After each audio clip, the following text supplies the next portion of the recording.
host, Taylor Stroll, and I am joined today by Olivia Newton-John. How are you, my friend? Hey, I'm doing good. I'm wearing a leotard because, let's get physical.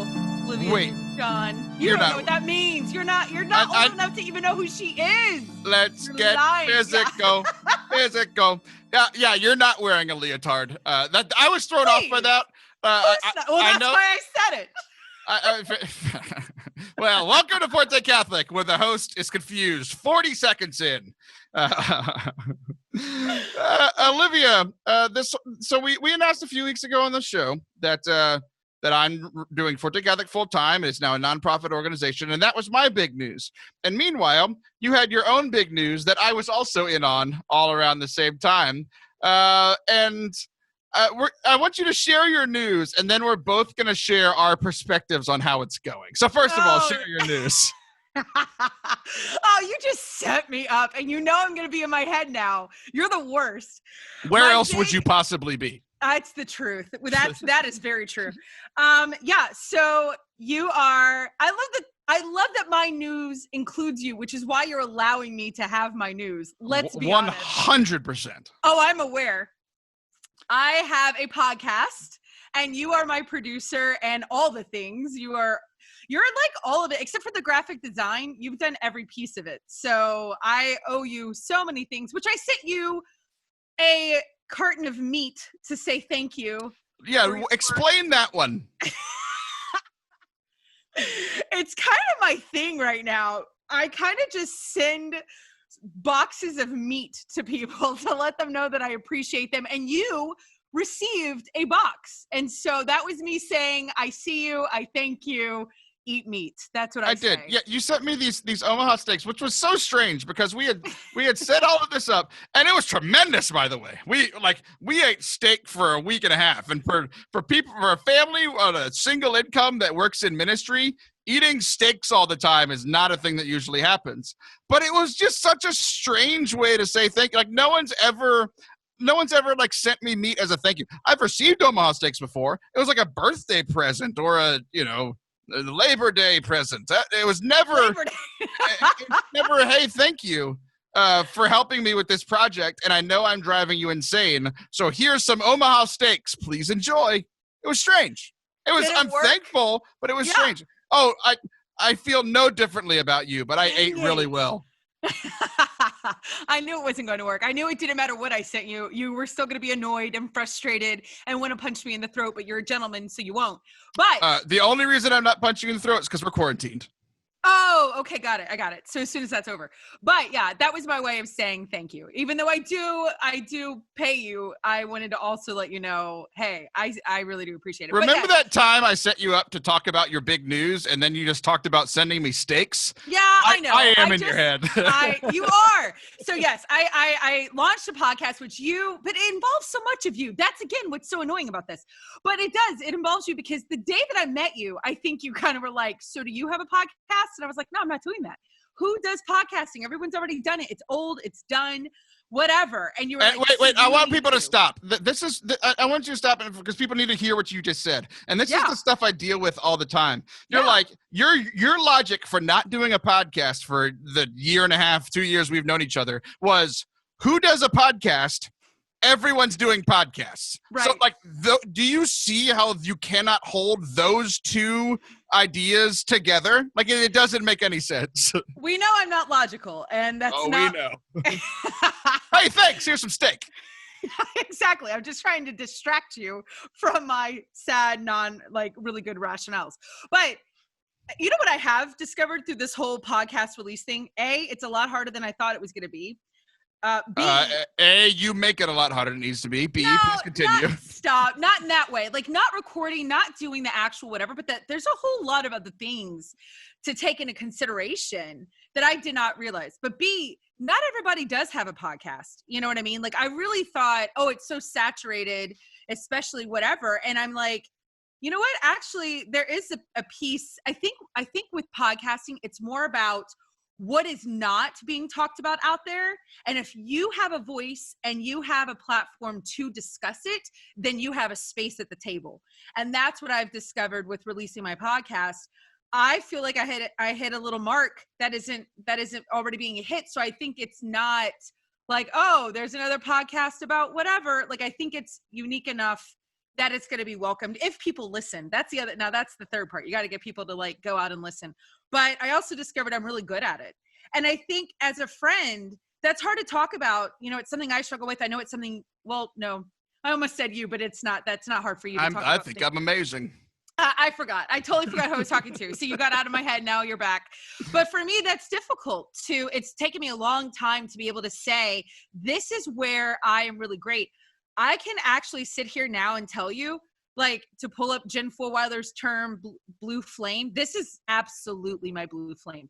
Okay, you're going to have to explain that because no one understands what she's talking about. So she coined this phrase and just released a book. And so it really is about not just your passion, but what you're really natural and good at and what you bring that nobody else does. And it's very easy for you to step into.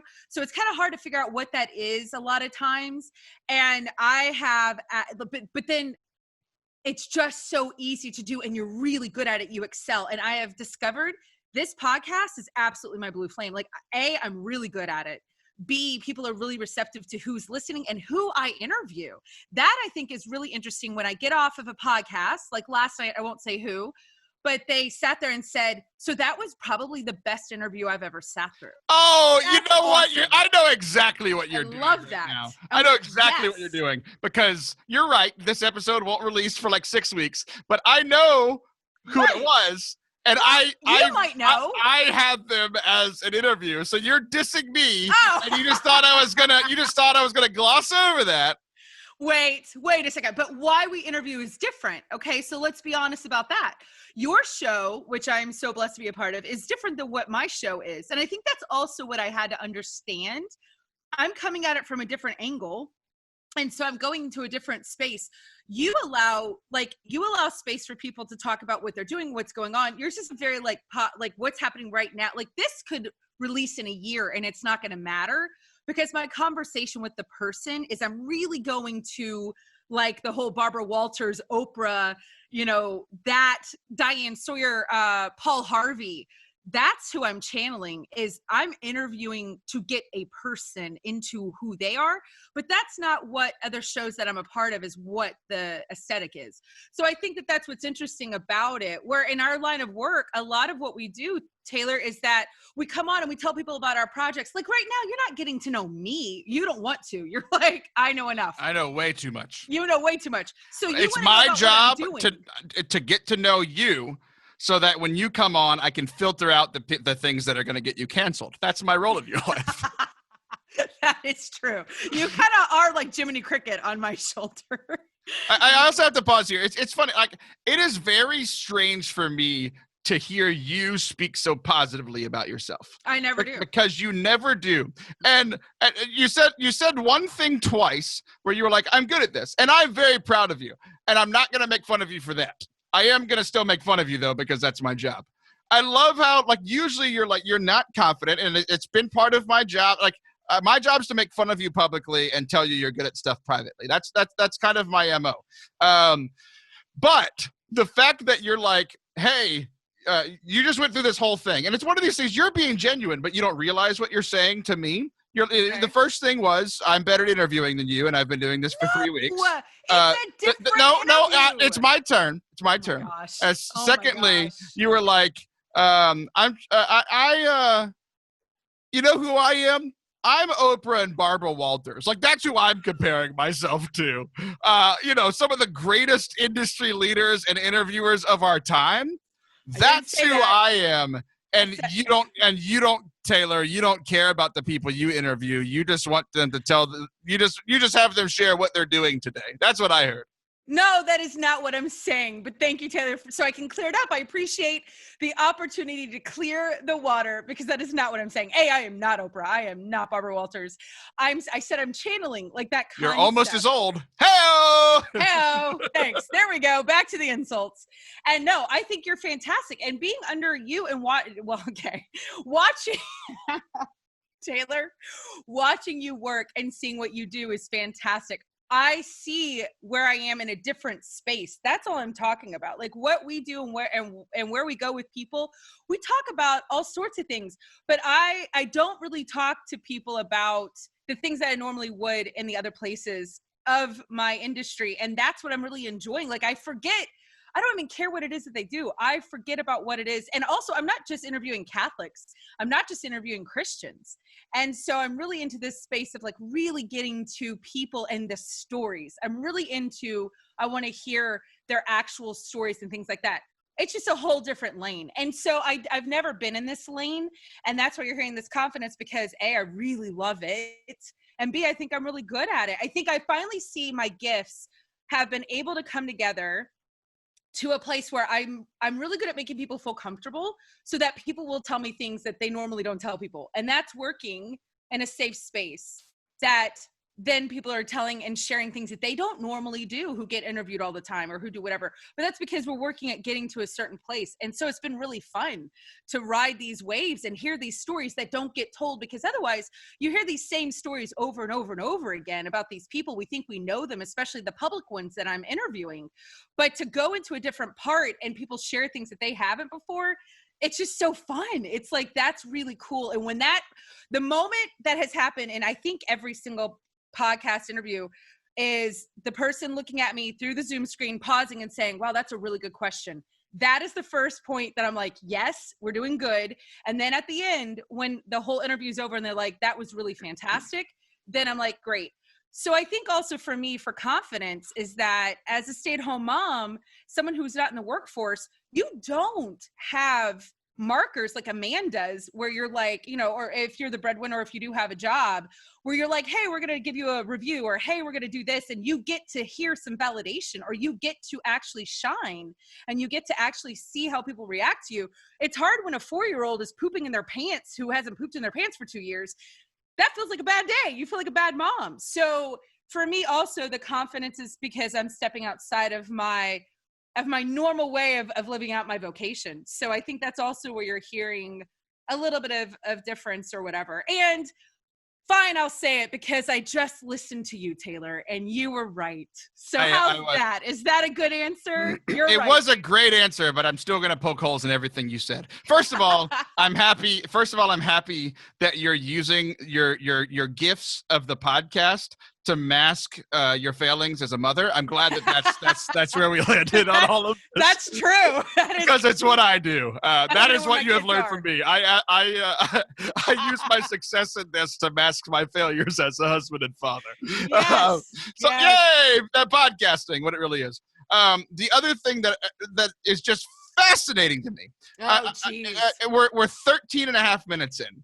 And I started the show off first by calling you Olivia Newton-John, and then you said you were wearing leotard. The next thing I said was, first, I want you to share your podcast with our listeners. And here we are, almost 14 minutes in. You know what you haven't done? Said the name. You have not said the name of said podcast. So as great as you think you are, you just need to answer the questions. No, and that's fair. I don't think I've actually I'm such an in the moment person. So what is the name of the podcast? Read the show notes. I'm kidding. It's Talk to Me with Liv Harrison. And I don't even really say the subtitle anymore, but it's the stories behind their success. So it's really conversations, but it's Talk to Me. You've given up on the subtitle 2 weeks in? No, I mean, it's just easier to say Talk to Me. Like whenever I write it or whenever I say it, I don't say the whole thing. I don't say Olivia Catherine and Selmy Harrison. I don't do that either. I just say Liv. No, I don't. I say Liv Harrison. But yeah, it's Talk to Me with Liv Harrison. And so I just keep it at that. But I guess you're right. I don't really understand. I'm having so much fun doing it. I know as my producer, you're probably like, so if you could get more into like distributing it or like promoting it, that would be great. But I have so much fun doing it, which I did not expect. I'm sure you did because you know me and I love people and I get to talk to them and I love the whole thing about it. But the other side about, you're making the point, you didn't even say the name, Liv. That's not in my head. It's to try to get everybody, I'm just I'm having a great time and it's really great. And here's what I wanted to finish with, because here, we've been working together on this show for a year and a half, and I knew I've been trying to get you to do this podcast. I think since like your podcast, I've been trying to have you do it since the day we met. I'm like, why aren't you doing this? You really have. Because you're good at it. But here's what has happened, and this is what has baffled me about the experience of working with you on your project, because you are very excited about all of this, and kind of the excitement of like a new puppy. Yes. You know how like young puppies are so excited they're just running around, they get going crazy, and then they'll run into a wall and then pee themselves? That's kind of how working with you is right now, because you're so excited about everything, where like you will ask me a question and I will answer it, and while I'm answering it, you're already asking another question, and then 30 minutes later you ask me the questions that I've already answered, and I'm like, Olivia Newton-John, would you just slow down? So this is what I need. This is my public plea for you to look. You're good at this. Just slow down. And I think I've been thinking about this a lot, like, because we all do it, right? Like, I'm picking on you, but obviously this isn't just you and I talking. There are people listening. Why do I bring this up? It's one, to shame you, obviously. Obviously. Put me back down. I got it. I know. I suck. Got it. Okay, secondly, it's like a lot of us, when we get really excited about something or something's not going well, anytime we have an extreme emotion, like we're going 100 miles an hour. Either if it's fear or anger or negativity, or it's the excitement and the stuff. And it's like, either way, like staying in that excitement mode all the time is going to burn us out. Like, we need to chill and relax and rethink things, right? Like, one of the things, like, especially at the beginning of podcast, in the first 10 episodes, like, you are a different host from episode 1 to episode 10, usually because either the person's editing or the editor has some time to like give some feedback, or listeners have some time to give some feedback. But you recorded all of the episodes in a week, and I'm like, I haven't listened to them. Slow down. So like, I'm like, okay, here's a little thing to improve, and you know it's not going to improve the next 7 episodes because you recorded them on the same day. So like, I think like looking at it with you, I'm like, this is frustrating. And I was like, well, I'm the same way. I'm the same way, right? Like, where all of us need to just kind of slow down, take a breath, get some sleep, Olivia, and just chill, right? Yeah, no, you're right.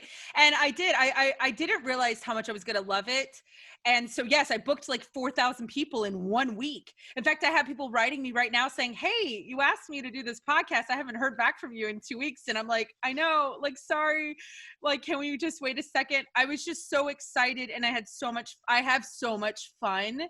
And I just really am loving it. And the way that people have been so receptive, not just, I don't even know what everybody else thinks because I can't leave my house. So I'm very limited to the few comments that people give me. But just the feedback of seeing these people and just the conversations, I'm loving it. So yeah, I've had to chill out, and now I'm only allowed to do 1 a week. And so Taylor's like, so I'm already done. I'm like, dang it, I'm already done for the week. So you are. So here we go. I'm gonna promote it because this is part of my job. It's called Talk to Me with Liv Harrison. You can find it wherever podcasts are downloaded. The website is talktome.fireside.fm. And not only is this your big announcement, this is also part of my big announcement, because your podcast is under the Forte Catholic Podcast Network. We've partnered in this, and I'm helping you, much to my chagrin, but I'm still happy to be a part of it. It's been fun and frustrating to work with you. Love it. Is it getting better? Is it getting less frustrating? Okay. Yes. Like a puppy, you can throw me a treat and I'll calm down. So puppies get older, you can give them a treat, you can throw them outside. Like, either way, any of that works. I love working with you, and I couldn't imagine, honestly, I really mean this, I couldn't imagine doing this with anyone else. So thank you for the like, it would never be posted. No one would hear this. You would just be having Zoom conversations with people and tell them it was going to get posted, and no one would ever hear it. So how we're going to end, the only fitting way to end our conversation here is that you and I are about to interview Father Darryl Millette, who was your first episode. And what we're going to do at the end of this episode is ask him who was a better interviewer, me or you. Don't do that. So, guys, don't go anywhere. Don't go anywhere. Liv and I will be right back with Father Darryl Millette, who's from Canada, which we're still not sure is a real country. Don't go anywhere. Adam Minahan and David Niles here from The Catholic Man Show. And I don't know you personally, but I'm guessing you've got a dad. Or you at least have a guy in your life that would like a Yeti cooler. Yes. The new ones. Not the old ones, but the new ones. The brand new with the navy blue color. That's right. Or some of this other great stuff. Multi-tools. pocket knives, gift cards, $50 gift cards to Bass Pro, rosaries. Catholic Man Show Gleam Carrying glasses. And did I mention that these glasses are etched with lasers? Laser etched with lasers. With lasers. Okay, so I know you're thinking, great, I want it. How do I get it? Tell them, Adam. All you have to do is go to the CatholicManShow.com/giveaway. CatholicManShow.com/giveaway. 6 ways to enter. Go to the website. You can do them all, and increase your chances and win. Try to win. Over $500 worth of stuff. Yeah, here. we have over $500 worth of things that we're giving away for Father's Day. You know why? Because I think fathers deserve it. If you're taking your faith seriously, you're striving for virtue. Word. You know what? You deserve this. Word. You deserve it. So go to the CatholicManShow.com/giveaway. We're going to be giving this away from June 3rd to June 17th. We'll announce the winners. We'll go live on Facebook to announce the winner. But look, again, Yeti cooler. I love it. We're giving away a freaking Yeti cooler. I wish I could win it. So CatholicManShow.com/giveaway, and you could be entered to win. Welcome back to Forte Catholic. We are joined by Father Darryl Millette, and like Liv and I discussed, at the end of this conversation, Father Darryl, you're going to have to tell us who's a better interviewer, me or Liv. We were discussing that question in the last segment. So no pressure at all on you, but you're going to have to choose one of us at the end of our time here together. Yeah, no pressure. Taylor. Thanks. You can say Taylor. I'm not as mean as him. Well, the truth sometimes can come across as mean, Liv. But anyway, Father Darryl, you're actually better friends than Liv, but the three of us have been working together. Like, we can talk about it now, but we worked together on Launch and Liv's podcast over the last month or so. And I've followed you on social media for quite some time, and we can talk about all that. We can talk about all the good stuff with your priestly ministry and your stuff online. You're doing a bunch of creative things. But the first question that I have, I come from a family of Cajuns, so Southern Louisiana, that's where my parents are from, and one of my uncles is named Millette, Millet. And for those that don't know, Cajun Creole is a lot of French Canadians that came down from Canada and, decided to live in America instead because they were smart. So do you have any connection to Millettes, like Cajun Millettes? Do you have any idea if a lot of your people left and fled from Canada back in the day? That's very possible. By the way, congratulations on saying my last name correctly, because that is the actual French pronunciation, although we always anglicize it up here. But, that's actually quite possible. I do have a family history going back to the 1600s when the ancestor came over from France, and basically there's probably a relative there somewhere. My main question is, are you my uncle? Taylor, I am your father. No, I don't. I am your father. Well, in a sense of the term, you are. You are a priest. Exactly. That was good, Taylor. That was good. Wait, Father, I want to know so wait a second. How do you pronounce your last name? Millette would be the French way of going about it. But is that how you pronounce it in Canada? Is that how everybody says your name? Yes? It's how it's supposed to be said, but It's how almost no one here says it, at least around this part. How do they say Millette, usually. Oh, they do. So point 1 for Taylor in interviewing. I said the name correctly. Wow. I got to cheat a little bit. Now for the better interviewer, because he already has a point. No, not at all. So Father Darryl, and I know you from social media, and you're anytime that I meet, I have priests that are friends of mine that I met through social media, and it's this strange thing where it's oh yeah, you're a real priest. Whenever I was doing research, I just thought all of you, everything that I connected with was online, but you have a real parish with real parishioners, and you do priest things, and it's always so strange for me. So I wouldn't give you the justice that you deserve in explaining what you do. So who are you, Father Millette? Yes, thank you. I have been a priest for almost 13 years. I was ordained Friday the 13th in July 2007. Maybe you're not a real priest. Maybe okay, hold on. I'm picking up on something. I've been a priest in the Roman Catholic Diocese of Saskatoon, Saskatchewan, Canada. That's definitely made up as well. You're not helping your case here, Father. I'm just digging deeper. No, I've got a fairly large, at least large as far as we're concerned. I guess we're not Texas. But I do have a sizable parish here in Saskatoon that's slowly reopening. And right now we're in the mode of catching up on all the baptisms and confirmations and all that kind of stuff that we haven't done for about 2.5 months. So it's actually a really busy time, but no, life is going all right up here. He's a pastor. Yes. Just wanted to let you know. I think just from what I know of Canada, because we got, Father Harrison Eyre, another Canadian priest friend of ours. It's like, I think every priest in Canada is a pastor, and they're the pastor over their parish boundaries are about 1,000 miles, or as they would say in Canada, some amount of kilometers. 1,600. Yeah, before I came into, so I've been in the city, a large city parish for 5 years. Before that, I had 4 parishes on my own. So, yep.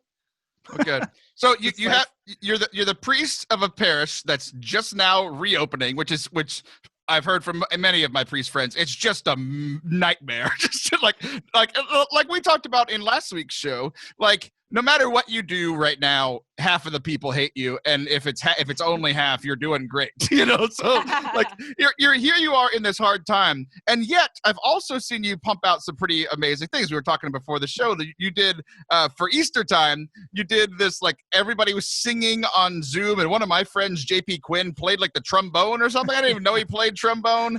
I was like, Neither did I. I don't think he knew. I think he learned just to be in the video. But y'all were singing. What song was it? I forgot. Jesus Christ is risen today.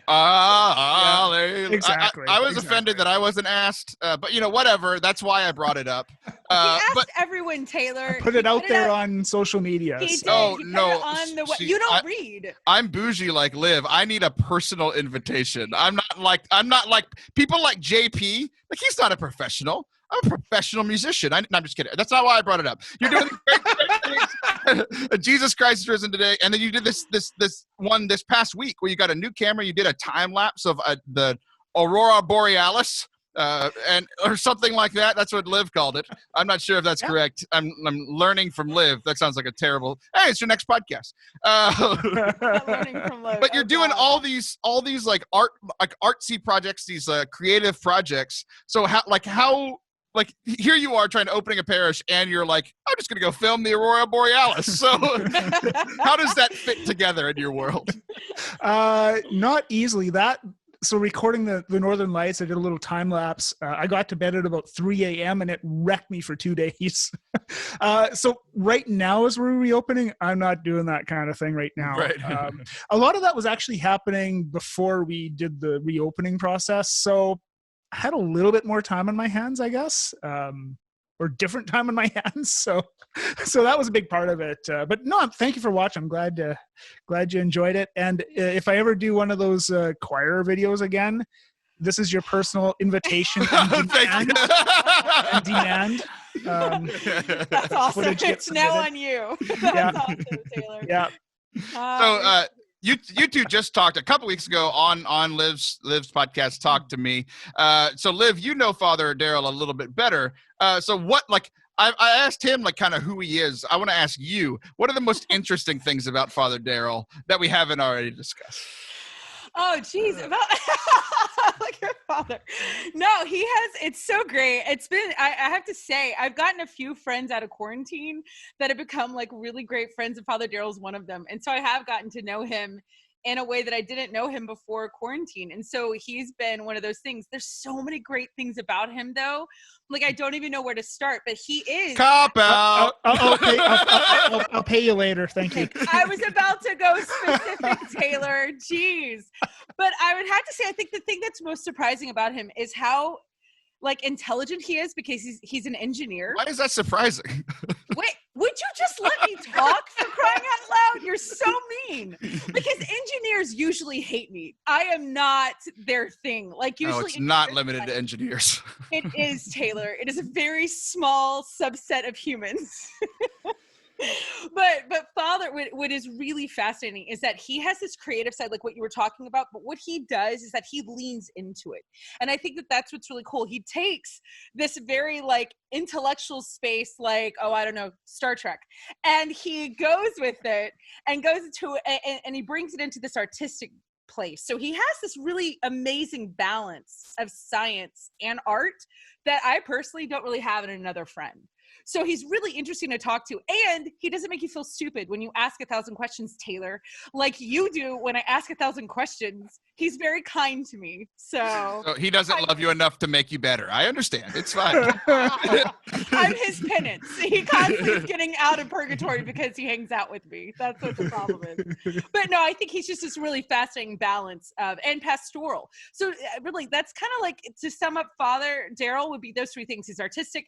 He's really scientifically intelligent, just normal intelligent, and then he's very pastoral. And you don't really get that all three in a priest. Sorry to say. Sometimes you get the really smart ones and you're like, dear God, stop talking to people. Like they're like, they should maybe have gone cloistered, but it's fine. So so we're talking about science and I don't know much about it, but essentially here's what I'm seeing. There's the circle of life, right? Where humans, we breathe out carbon dioxide and trees take that and turn it into oxygen, right? So I'm mean to live. And she takes that and turns it into nice words about Father Darryl. So now, Father Darryl, like, what do you have to say to me? I don't understand. That's the piece of this I don't understand. I guess. Thank you. I guess. I mean, I don't know. I guess that must be it then. Sure. And because I'm Canadian, I'll just say sorry. Sorry. Sorry. So going back to Canada. So I was at a youth conference in like years ago, like four years ago, and it was in Dallas. And I was not like the actual leader of the kids of the group. I was the leader of the leaders. So I got to do this really cool thing called go to the bar during the middle of the conference. That was official. Yeah, it was great. So I went to the bar and I was there for about an hour by myself, and then a friend came. But in the hour that I was there by myself, I was sitting at the bar next to a guy that was Canadian he was there in Dallas for work, and he like I was wearing like some kind of Catholic t-shirt, so he started talking about Catholicism. He grew up Catholic, and then like he was completely atheist, which he shared with me. This was my first like real like hour-long conversation with a person from Canada, former Catholic, about faith, and like he was just like it's fallen apart. Like, like Canada is not a place of faith, especially of Catholicism anymore. And so I got to learn a lot about kind of like where Canada was and then where it is now. And like the cool thing, like by the end of the conversation, he's like, you know what? I think I might go to confession. I'm like, I think I did a good, but my question is like, so that's the climate that I understand in Canada. And so like, a lot of people ask priests about their discernment, and like we get, at least I've heard a lot of that in America. And we kind of have, like everybody has faith. It's just mostly lukewarm. That's America, but Canada's a little different. So what was it like how was that called to the priesthood for you in a country where Catholicism isn't like mainstream or like it's even like kind of pushed away a lot? It depends on where you are too, by the way, in Canada. Like in Quebec is a very different story than out west here. The feeling I get actually out west here is very similar to the feeling when I visit Texas. Really? As far as Catholicism, everything's smaller scale. We're more spread out here, but and the population isn't quite as big. But as far as my own discernment, I got involved when I was in university. We call it university, not college, but anyway, when I was in university, Liv didn't understand that translation, so I'm glad you spelled it out for her. For sure. I was studying engineering, electrical engineering, computer science, and gearing up for a life, in IT and the tech world, and got involved with the university Catholic ministry, something similar to what Focus is in the United States. So we call it CCO up here. Yeah, I use CCO stuff for Bible studies all the time. I love CCO. Yeah, it's fantastic. It changed my life really because through CCO, I got more involved in the faith that I was raised in, actually made a personal decision to follow the faith that I was raised in. And through that, was very slowly and annoyingly called by God into seminary. Basically, I could feel a call in my heart for several years, and it freaked me out. And I would forget about, if I heard a talk or saw someone and someone had spoken about vocation, it would freak me out. And then I'd forget about it. And just as I had forgotten about it, someone else would bring it up. And this happened again and again and again. And eventually I started to work for this organization. I wanted to give back a year to this organization that meant so much to me. And so I worked for a Catholic organization, had time to think. Dangerous combination because I was in seminary within a year. So yeah. God moves quickly. Once you let him, I feel like that's a lot of your story is that once you allow God in, he moves very fast. It's very quick. So Oh yeah. Yeah. And I mean, I want to point out a difference between you and I. I'm Catholic, and here we are, and we've been in this quarantine for months, so I've had a lot of time to think. And I will tell you that my thoughts are a lot more negative than what I should do for my life's vocation. So you're a better man than I, but I don't think that was a question. Are we all going to share differences that we see between the two of you? Because I have a few if we're doing this. We can start with the bald head. I mean, I started shaving because of Father Darryl. He's my inspiration. Sure. Make it so. Oh, that's awesome. It's my Picard reference, by the way. Oh, there it is. The Star Trek. I'm guessing that's some kind of Trekkie thing. I also liked how, when Liv was explaining you, Liv has this amazing way where even while she's trying to be nice and compliment, she's been doing it all episodes. Earlier, she was like, oh yeah, my show has good interviews. I haven't heard that before. And I'm like, what are you talking about? You're on so she just, while she's saying nice things, she says mean things. And she said, because of your engineering degree, you took Star Trek and made it into something good. And I'm like, wow, we know Father Darryl loves Star Trek. And here's Liv just going, Star Trek isn't good without Father Darryl talking about it. Yeah, I picked up on that too, but that's all right. Yeah. Trying to be funny. I wasn't trying to be mean. Star Trek is great. I mean, I'm not finding it funny at all. I don't think you're funny at all, Liv, actually. Awesome. Great. I'll just stop. Star Trek is my favorite. Star Trek's the worst. Taylor hates Star Trek. All right, so we've got 2 minutes left, and we've got to get to the Star Trek versus Star Wars. You get to make your 60-second pitch why you like Star Trek better than Star Wars. He knows what to say. I've made him do this online, so he's ready. Cutting into his 60 seconds. Okay, sorry. Star Trek is science fiction. Star Wars is fantasy. There are two different genres. My personal preference is for the science fiction, looking to the future. It's very humanistic. So, that's not great about it. But what it does have is a future of hopefulness where people can actually work together. And it just tells some really cool stories that have applications today. They'll make certain commentaries that, even if I don't agree with them, make me think. And for that, I'm very appreciative. And they're just great characters all around. Star Trek is fantastic. You know what's funny how you said about Star Trek? That's all the things are connecting. Because you said, even when I disagree with them, they make me think. And my favorite Canadian in the world, Malcolm Gladwell, that's what I say. That's the exact words that I say about him. I said, I think he's great. I don't always agree with him, but either way, he makes me think. Star Wars is obviously better. I don't even have to make an argument. But so I win the argument. That's how it is. So here we are at the end of our time. Who's a better interviewer, me or Liv? Oh, come on. He does love Rogue One, so I know him better. So maybe that went on default. I'm just kidding. Father Darryl, how can people get connected with you? How can they see the Aurora Borealis and you dressed in Star Trek jumpsuits? On Instagram, Twitter, I'm at FR Darryl. That's FRDARRYL. There's a million ways of spelling my first name, but mine's the right one. So FR Darryl. Instagram, Twitter, look me up on Facebook. I'm all over the place. YouTube, whatever. Awesome. Well, thanks a lot, Father. Yeah, listen to talk to me.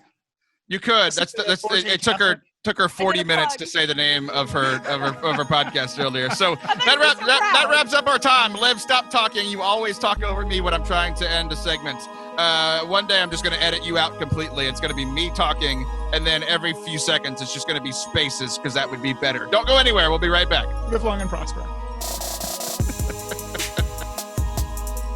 we're having a lot of fun with this whole YouTube thing. If you're currently watching on YouTube, congratulations. You get to see my beautiful face and suffer through looking at Liv.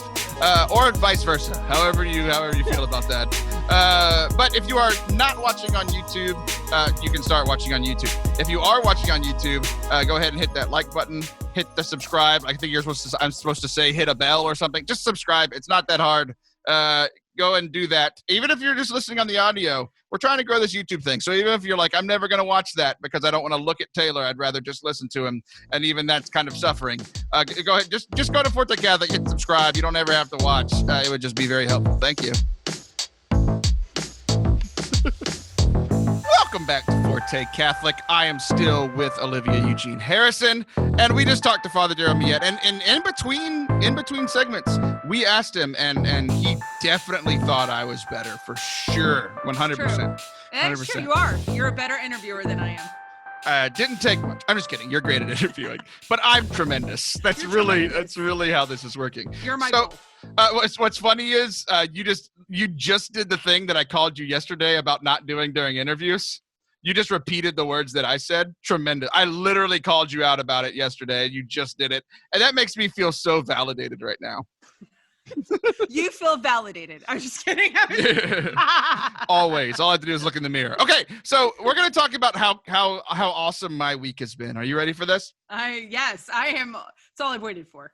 So our city opened last week. So like it's essentially been a week since like my gym opened. The like restaurants started opening. Like most are still like to go orders. Like we went to a couple of restaurants to support some of our local favorites. And there was like I went into a restaurant and had lunch with a friend. Oh, you sat at a table? Yeah, like it was a huge restaurant. It's a Chewy's, right? Like, so, like obviously you might not be here, but like everybody knows, or most people know what a Chewy's is. In Texas, but, like, you better, yeah. Yeah, so like I mean, it's this huge restaurant. There's outside, there's inside. We're also in Texas, so it was super hot, so we didn't eat outside. But like every other row of tables was being used and stuff. So like they still had like this, like they can socially distance in there and still have 300 people in there because it's just a huge building, or not 300, 200. Yeah, I know what you mean. But like honestly, like going out, like I went to my coffee shop, I went to like the kolache place, like I've just been going out, and I feel like a human person again, especially like working out. Like I talked last week with John, like one of the biggest things that's been helping me mentally, spiritually, physically, like has just been going to the gym, and I'm not like working out like super hard because I haven't been like I'm working out very light and sore as poop every day. Like, I mean, I'm just so sore because I haven't been to the gym in 2.5 months. And it's kind of a surreal thing because, again, like half the gym's closed off. And like, I mean, but people are being super generous. So we're wiping down everything like normal. Like usually you just wipe off the sweat. And now it's like, I just cleaned the entire stair stepper, you know, like every groove. But I honestly, like just kind of getting back to some sort of normalcy has been really nice. And I know that your life is very different right now. And I know that like people listening right now are anywhere, like you're either in a place that's completely open or like kind of semi-open like mine, or still kind of locked down. And I don't, if anybody's listening to this locked down, I don't want to rub this in your face. I'm only rubbing in the face of Liv. That's right. Well, and that's the other thing is that there's so much also personal preference.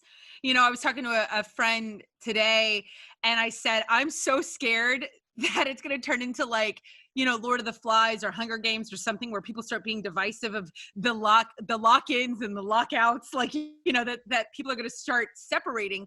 Not yet, because I think people are being very generous about where everybody is either mentally or physically or geographically.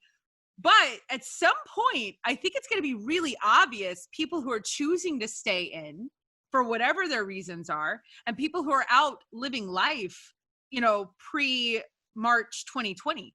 So it's going to be really fascinating to watch. And we are not leaving our homes. So we do not leave. We do get takeout maybe once a week. That's about the furthest we get. So somebody leaves something on the ground and my husband picks it up. That's it. That's the closest we've gotten. Eating off the ground, like Mama always taught you to do. Like in a bag. Like they'll put the bag down and he'll go and grab the bag. Like, I mean, that's how limited we are. We don't go to grocery. We don't do anything. So yeah, so we are living two different extremes. I think we're on day 88 for us. Yeah, it's crazy. I quit counting a long time ago. So it's still weird. I mean, there's still a lot of weirdness, but just getting some kind of normalcy has been happy. I'm happy for the people that are in that situation, and I'm wishing it for those who aren't. Part of the reason that you're staying in is because of something like crazy, but also kind of cool that happened in your family. Yeah. Right? It's a weird thing to say is cool, but you'll explain why. So part of it is you're staying in to keep some extended family members safe. So explain what happened with your parents this week. I've been following on social media. It's been fun to get the updates. Yeah, it was, and that's also. Thank you for bringing it up because people were really receptive, and I didn't think anybody would care.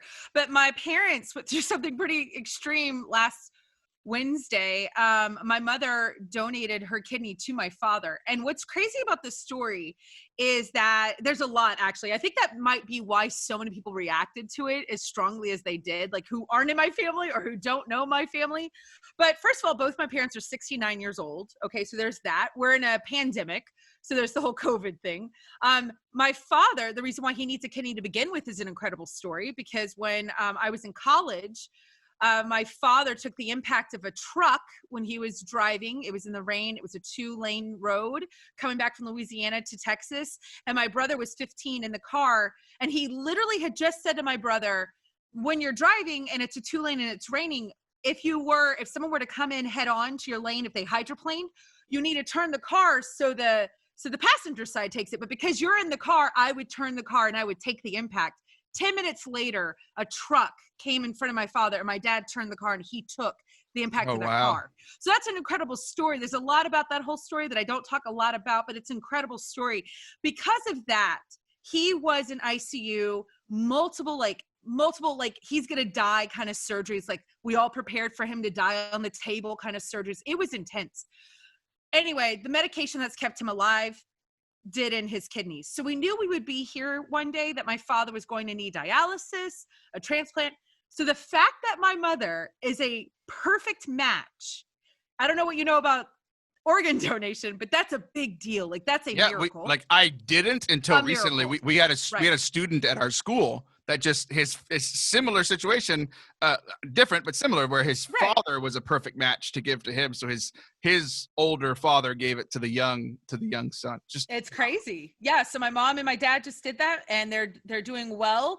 But so the rest of us, we can't chance anything right now, and his immunity is going to be really bad. And so we're just taking it day by day. But right now, the rest of us who are not taking care of my parents, 2 of my brothers are there at the house with them, and they're their guardians right now. The rest of us are kind of on hold because if they need us to go in, we can't have been like, at the gym, like, let's pretend like that was ever going to happen. But, at a movie theater or like whatever, I can't chance it because if I need to go in and take care of my parents, everybody needs to know that I have been just as safe. Does that make sense? Yeah, for sure. So that's a big part of it. I don't know much about your parents. We've talked about them briefly, just kind of hanging out, but like usually people's parents don't come up in conversation. Right. But I'm interested because I know you. I have a question about your mom.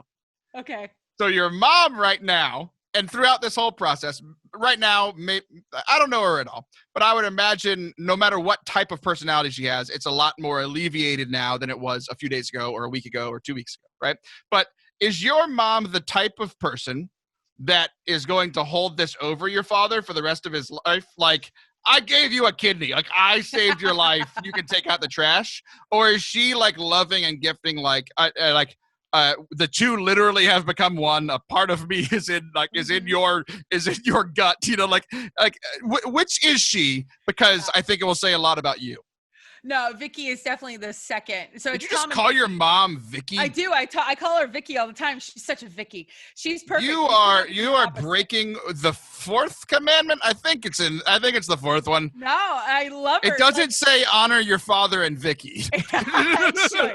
No, Vic is something else, and one day you'll have to meet them. But yeah, no, she's definitely all loving. Her biggest thing that she keeps saying is, I keep telling your father he better eat salad. My kidney loves salad. So she says really cute things like that because she eats very differently than my father. Now, here's what's fascinating. He has 3 kidneys. I don't know if people realize that. They did not remove anything. They just added a kidney. So my dad has 3. Vicky has 1. That seems fair. It seems fair. And so also what's cute is my brothers who are there taking care of them right now, who are really, they're stuck inside watching Hallmark all day and they're getting out of purgatory as we speak because the 2 of them are not Hallmark watchers. But they said that they've been giving my dad a hard time because he's 100% Italian. And they said, well, you can't say that anymore, Dad, because now you got that little Cajun kidney in there. That's awesome. So it's cute because Mom's Cajun. So Dad says, it's really adorable. My father looked at them and said, I don't care what I have. Your mother is my hero. And so it's been a really beautiful love story to watch online. It's their love story is really beautiful. One day, hopefully we can talk about it, but it's been neat. And it's actually been a nice little light, I think, for a lot of people online to watch this story, no matter where you are in quarantine. It's fascinating to watch, to see that much love. So it's a lot of sacrifice that goes into that story. But my mother is definitely everyone's hero. And there you go. So that's why we're locked down still. So the next question we don't have time for today is, why didn't you turn out as good as both of your parents? But that's a whole nother thing to tackle on a whole nother day. So instead, we're going to talk about what I've been doing for entertainment for the last 5 minutes of the show, because that's what we plan to do. And that's what I'm going to push through and do. So I've had this weird thing happen this week where, and this happened maybe like 9 months ago, but it's a very different experience. So 9 months ago, a lot of my favorite shows ended, like shows that I watched by myself, shows that I watched with my wife, like just a lot of things were ending. And this was before quarantine, before everything got canceled. And like, I was like sad when everything ended. So here's what happened this week. My wife and I have been watching Community on Netflix, but it came out at the beginning of the quarantine. A lot of people have been watching it. It's been kind of this communal thing we've all been doing as a community, watching Community, right? So we just finished Community on, I think it was Saturday or Sunday. On Friday, I started a new video game, and I beat it on Saturday. It was a shorter game, like 6 hours total, a couple hours, 2 hours each day, on, you know, just to relax after a big week. Started and completed a video game. And then one of the things that I've been doing a lot, over quarantine, I love singing. I'm a singer. I love watching people like audition on The Voice and X Factor and American Idol and all that kind of stuff, right? But there was one show that I had never watched before, The Masked Singer. Oh, yeah. It's a hard thing for me to say. That's a Southern boy. Masked Singer. Masked singer. It sounds like singer. Mass, like going to church. I'm a mass singer. I sing in the 10 o'clock choir. So, should be the hidden singer. Have you watched that show? Have you watched I did the first season, but I haven't lately. So I just watched the first season, and it was tremendous. I loved it. I loved guessing and trying to figure it out. I guessed about half of them right and half of them way off, you know. It's shocking. And to be fair, like 3 of them I had never heard of, so I couldn't guess them correctly. But I love the show, and I started and finished season 1 in like a week and a half. So I completed all these things. Here's my question for you. Over the last few weeks, like I've been sharing about how like we just launched Forte Catholic as a business, and I'm trying to like get funded, and Ablaze was ending, and I'm transferring my donors over, and I'm seeking new funding, and I'm getting the business set up, and I'm getting all this stuff set up, and I'm starting your show.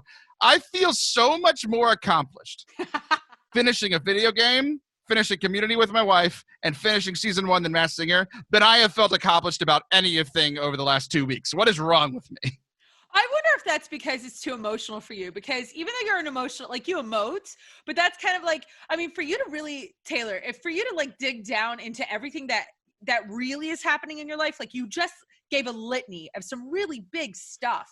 So for you to pray for us. Right, exactly. Saint John. Okay. Anyway, so I think for you, to me, that makes a lot of sense because you're a guy and you're you as a guy. And so like for you to accomplish these other things, I think that keeps you distracted and you can use some of the emotion. Like you can use some of the This stuff. is using emotion now? Which, yes, for those of you not watching the video, she's doing the most ridiculous hand gestures I've ever seen. It doesn't make any sense. You say that every single week or whatever. Because you're insane. Month. Okay. So like, I feel like you're channeling it somewhere. It would be fascinating to know if you weren't doing these entertainment things, how you would be handling all the crazy, amazing, and stressful that's going on in your real life. It's easy to disconnect and have another life, which is what entertainment does for us. It's what fantasy is. So it makes a lot of sense to me that, yes, you do feel accomplished or you feel whatever. Because to go over in these other spaces, let's be honest, you don't know how this whole Forte thing's going to end up. You don't know how all the other stuff's going to end up. So you. Oh, I think I'm Oprah. It's going to be fine.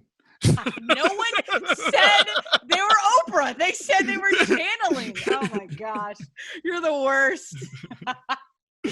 So anyway, that's my 2 cents. You said the thought experience of what would happen if I wasn't doing the other thing. I think I would be dead inside. It's the only way I could feel anything is to watch people achieve their dreams on The Masked Singer. So it's the extreme. It's like either watch something else, or yes, turn it all off, which men are really good at that. They're good at just being dead inside or cutting things out. Like, that's where you guys are very good. I never thought of it as a compliment. I'm glad I'm great at being dead inside. That wraps up our show today.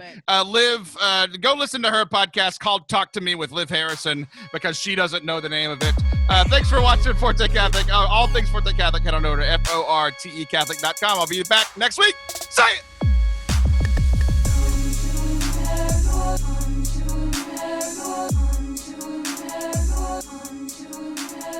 Give me your money. That's how we're starting the commercial. So thank you, Olivia. Would you like to expound on that at all in that accent, please? Just open up your wallet and take out lots of cash, or write something to Taylor and give him, because he's got poor little children and they're starving because no one can go out and work anymore because there's this horrible virus. So pay for him to pay for his beautiful wife and his children so they can eat. I love how you say pay for my beautiful wife, like that's what I did originally. We all know why Sam is staying. Exactly. The cash. For sure. Absolutely. Totally. That's got to be the only reason why. That and my rock hard abs. So wasn't sure. Yeah. Okay. So yes, your British friend said to give cash, which sure. But if you want to go to Forte, I said right at, ForteCatholic.com/donate. We are a full nonprofit organization right now. So this is a tax deductible donation that will help me continue to pay for my wife. Apparently, I don't think that's legal. I don't think any of that's legal. But if you want to support the work of Forte Catholic, support what we're trying to do to bring the joy of the gospel to people, and to live out and to share the new evangelization, we would appreciate it. We live by your donations. ForteCatholic.com/donate. Feed the children. Thanks.